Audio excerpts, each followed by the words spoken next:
Je pense que tu sors Vini. Je comprends pas comment on peut pas ne pas marquer plus de buts. Comment on va jouer?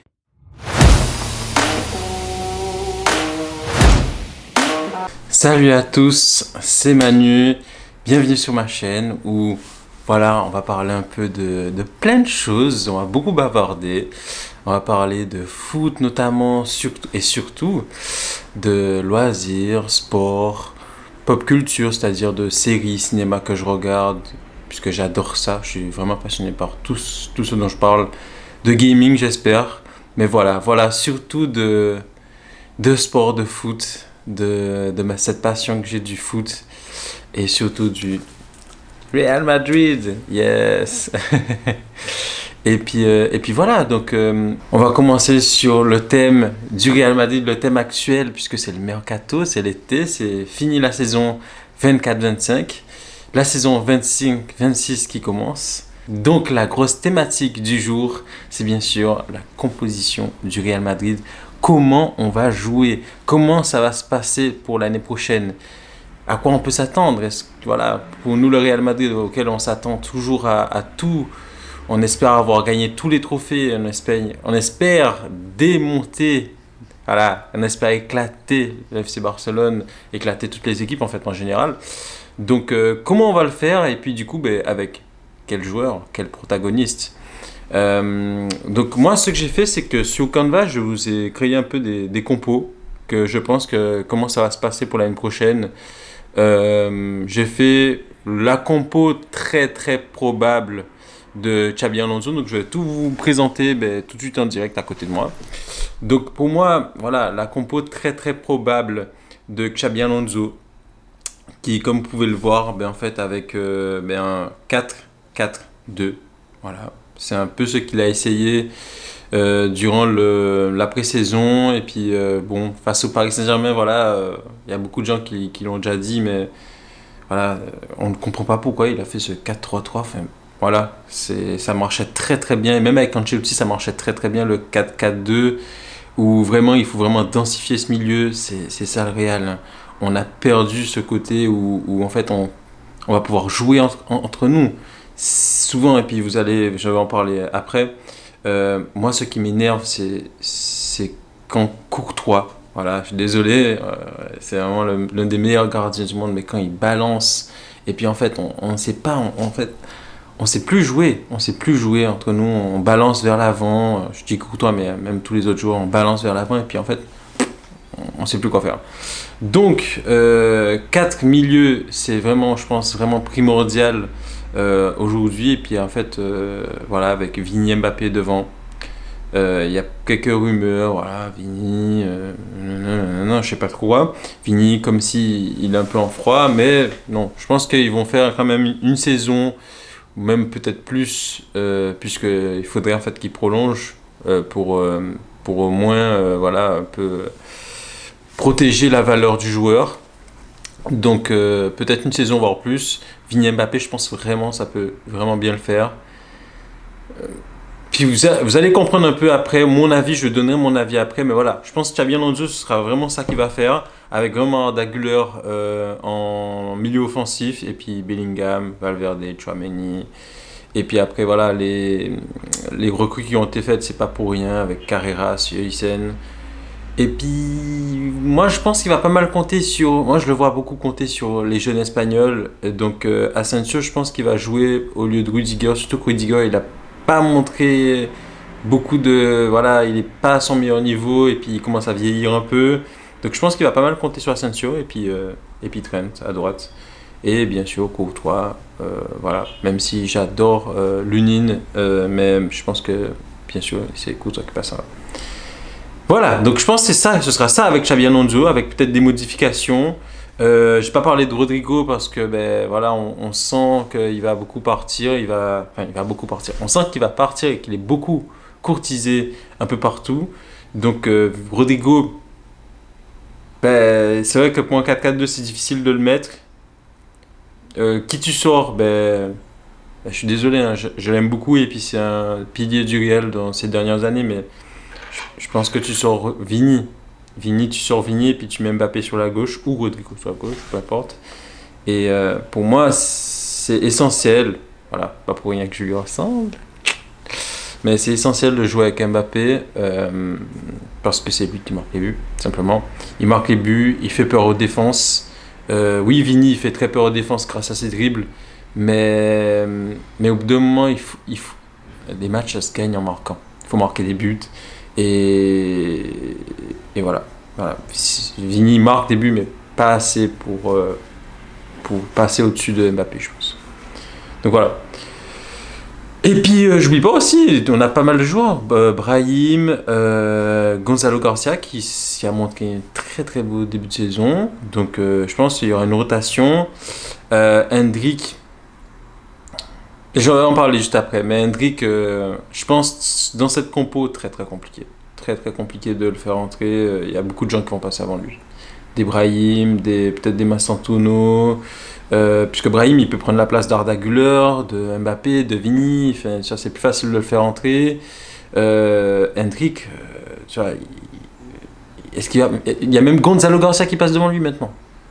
Donc voilà, très compliqué. Mais je vais en parler après. Maintenant, je passe du coup à ce après, où voilà, moi je vais vous présenter. Alors, je me suis fait plaisir, mais je vais vous présenter plusieurs petites idées que j'ai eues. J'ai eu des idées méga farfelues, mais voilà, des fois, il ne faut pas trop m'écouter. Mais voilà, je vais déjà parler voilà, je pense, ce qui va se faire vraiment. Enfin, ce que moi j'aimerais qu'il se passe, puisque, je sais pas, j'ai un bon feeling avec cette compo. Je vous la présente tout de suite. Voilà, je garde la même chose que Xabi Alonso. Il y a un camion qui passe. Moi, partirais sur la même chose que Xabi Alonso, sauf que je sais pas pourquoi, mais moi je pense que Vini Mbappé, ça va pas le faire. Ça va pas le faire. Pourquoi? Parce que c'est deux joueurs qui se ressemblent un peu trop. Alors oui, Vini est complètement différent puisqu'il est dribbleur et puis voilà, il s'est déstabilisé une défense comme personne d'autre sait le faire à part un Neymar, etc. Mais le problème c'est que on a besoin aujourd'hui au Real de quoi on a besoin? On a besoin de jouer, de savoir jouer avec le ballon. On n'a pas d'attaquant qui de la tête ou voilà, il faut savoir faire des centres et puis voilà. Non, nous on a des joueurs qui jouent avec les pieds. Donc il faut réussir à faire passer le ballon autour de tous ces joueurs. On avait Kroos avant et Modric le faisait très bien, mais maintenant on n'a plus ces joueurs et donc il faut densifier, je pense, à fond au milieu, densifier en fait la qualité de jeu, les talents qu'on a. Et je pense que ça pourrait bien le faire avec voilà, Mbappé vraiment avant-centre. Et puis à côté de lui, un Brahim qui compléterait en fait un Arda Güler, puisque Arda Güler, on va beaucoup compter sur lui. Je pense que Xabi Alonso va beaucoup compter sur lui.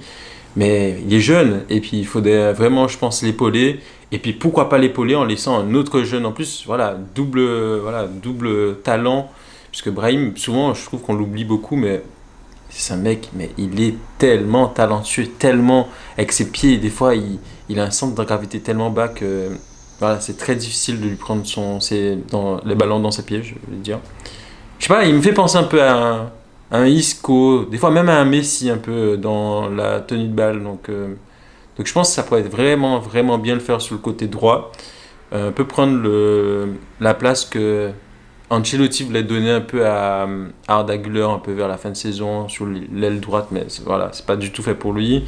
Donc vraiment, Arda en milieu offensif, Brahim à droite, vraiment qui va beaucoup jouer, que ce soit offensivement et puis dans le milieu offensif. Et puis un Bellingham un peu sur le côté gauche à aider Mbappé, mais un Bellingham qui va se faire plaisir, je pense, parce qu'il va beaucoup pouvoir monter.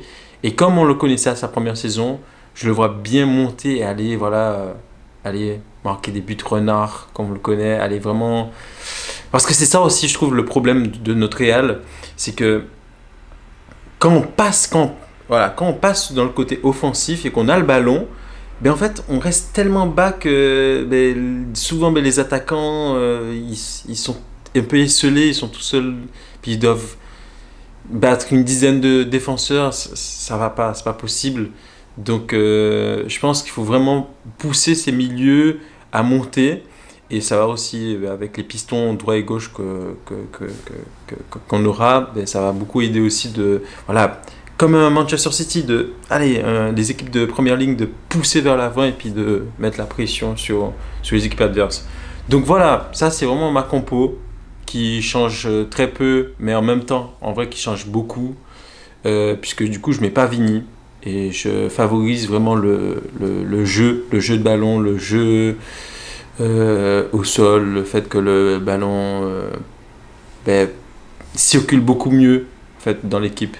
Je pense que ça va vraiment beaucoup aider le Real pour la saison prochaine.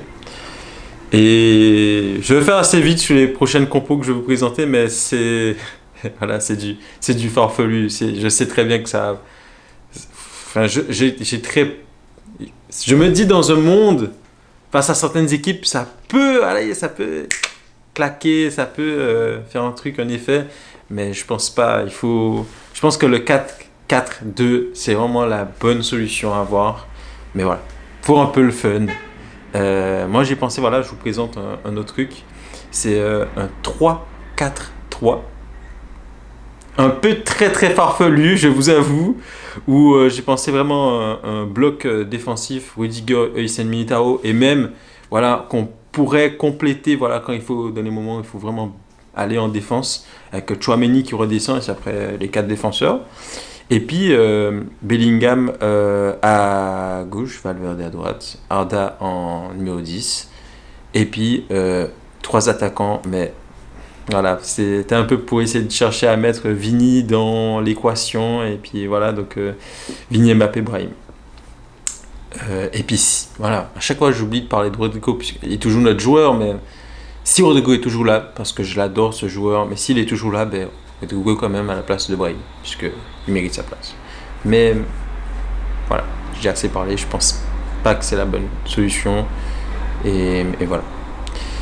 Une autre compo un peu farfelue, et là, en fait, qu'est-ce que j'ai essayé? J'ai tenté, en fait, c'est hyper farfelu cette compo, de faire une équipe full, jeu au centre, jeu sur les côtés, et en fait, dans une compo comme ça, ben, en fait, j'ai retiré Mbappé, et je me dis, par exemple, on sait jamais, au moment où il faut faire un peu un tournus, Mbappé il est fatigué, voilà. Et puis laisser un peu Hendrick jouer un peu, puisque Hendrick ben, il est vraiment ce pur attaquant, joueur de la tête, donc why not le laisser jouer, avec un Bellingham derrière lui, il peut aussi faire le taf. Et puis vraiment une équipe à fond sur les côtés, avec à droite Carvajal, Trent et Valverde, des joueurs qui peuvent faire des centres de fou. Je vois Carvajal faire des centres de fou, Trent aussi, Valverde aussi, mais il n'y a rien qui va dans cette compo. Et puis à gauche avec Fran, qui serait très très bien en mode dans cette équipe où il faut cavale. Et puis Kamavinga et puis Vini pour pour faire des centres. Et puis Hendrick pour mettre des têtes et Bellingham aussi. Et j'aurais même pu aller un peu plus loin en mettant Rudiger, Militao pour les jeux de tête. Mais non, il faut arrêter au bout d'un moment. Donc voilà, un peu équipe assez drôle. Et puis voilà, un peu une dernière compo aussi que j'ai faite, qui fait un peu plus de sens, mais en vrai voilà, en fait, dans cette compo, je voulais un peu vous parler et dans celle précédente aussi, on sous-cote et puis on oublie comment était Valverde quand il était ailier droit. Mais on oublie d'une force. En fait, maintenant, c'est bon, on a accepté. Valverde, il est à droite, mais il est plus latéral droit. Ça. Mais les gars, je me rappelle quand on était dans la mouise du côté droit et quand on avait fait jouer Valverde côté droit, mais c'était une dinguerie. Ce gars avec sa frappe, c'était une dinguerie. Donc franchement, je dis, why not? Et moi, je vois vraiment Valverde. Voilà, en fait, une équipe, cette compo, on peut la zapper, mais une équipe en fait avec des joueurs comme Valverde, Bellingham, je comprends pas comment on peut pas ne pas marquer plus de buts. On a des milieux qui sont super offensifs, qui sont super puissants. On peut créer en fait une atmosphère de jeu où en fait on devrait mettre la pression mettre la pression sur l'équipe adverse, être dans un style où, voilà, dès qu'on perd le ballon, ok, on met la pression, on est là, on va chercher le ballon, et dès qu'on a le ballon, ben, il faut vraiment, voilà, comme dit Mikel Arteta pour Arsenal, la domination, il faut dominer ces équipes, et puis il faut, je pense, vraiment écraser, avoir un bloc qui écrase l'équipe adverse, et avec des joueurs comme on a Valverde, Bellingham, Mbappé, et puis Mbappé Vini en fait qui ferait peur à la défense, qui pousserait la défense vers dans ses derniers retranchements. Et puis en fait encore un deuxième rideau qui fait encore peur avec des Tchouaméni qui s'est tiré, Valverde qui s'est tiré, Bellingham qui s'est tiré et j'en oublie mais enfin, on a vraiment une équipe tous les joueurs ils savent tirer. Brahim aussi, tout le monde s'est tiré. Donc voilà un premier rideau qui est vraiment je dirais au cœur de la défense qui fait peur aux défenseurs et puis un deuxième rideau qui voilà qui écrase l'équipe quoi. Donc je pense que si on arrive à faire ça, j'arrive à le visualiser, je sais pas si vous aussi, mais ce serait une dinguerie. Donc voilà, c'est un peu ce que je voulais dire en termes de composition du Real Madrid pour l'année prochaine. Moi, je suis hyper hypé, hyper hypé. Je n'ai pas beaucoup parlé de la défense parce que je vois, j'ai vu, et puis vraiment, la direction, ils ont compris que ça n'allait plus du tout avec les défenseurs qu'on avait. Je pense que, voilà, cramé de chez cramé, des incohérences dans le jeu, des blessures à tout va. Il fallait vraiment ramener du sang neuf. Donc, ils l'ont très très bien fait. J'ai vu quelques rumeurs, pourquoi pas, Saliba, peut-être aussi, Konaté. Ça parle toujours de ça, hein. On entend toujours les rumeurs. Donc je me dis toujours why not, franchement. Hysén il va très très bien, mais si on rajoute encore quelqu'un à côté de Hysén, moi je dis vraiment pas non. Parce que Asensio, il nous a fait vraiment plaisir l'année dernière, mais voilà. Mais je pense que c'est la fin de saison un peu cramée, donc je sais pas trop. Est-ce mettre 80 millions, même plus de ça pour un Saliba, un Konaté, est-ce que ça vaut vraiment le coup? Je me dis on peut peut-être laisser un peu la chance à d'autres, des jeunes talents, et puis voilà, les laisser éclore. Je pense qu'Asensio à côté de Hysén, ça va vraiment lui faire du bien, donc why not? Donc voilà, je me m'inquiète pas trop au niveau gardien, défense, parce que je sens que ça va le faire. Mais voilà. C'était Manu. Merci beaucoup de m'avoir écouté. Et puis on se voit très très vite pour de nouvelles vidéos. Il y a énormément de choses sur lesquelles on doit parler. Donc on se voit très vite. Ciao ciao.